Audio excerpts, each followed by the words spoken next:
ना वो पाकिस्तान के जो रियासती इदारे हैं जो कहते हैं कि आज़ाद कश्मीर एक फॉरेन टेरिटरी है, उन्होंने इस मामले में काफ़ी गड़बड़ कर दिया।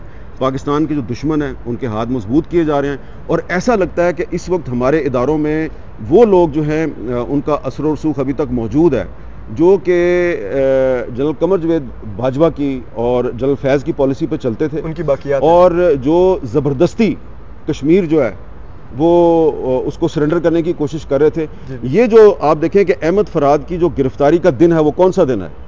जिस दिन आज़ाद कश्मीर की हुकूमत और जॉइंट अवामी एक्शन कमेटी जो है आज़ाद, उसके दरमियान एक मुआहदा हो गया। हर किसी ने सुख का सांस लिया कि जनाब अब मामला ख़त्म हो गया। आपने उसी दिन उठा लिया एक कश्मीरी शायर को उठा लिया।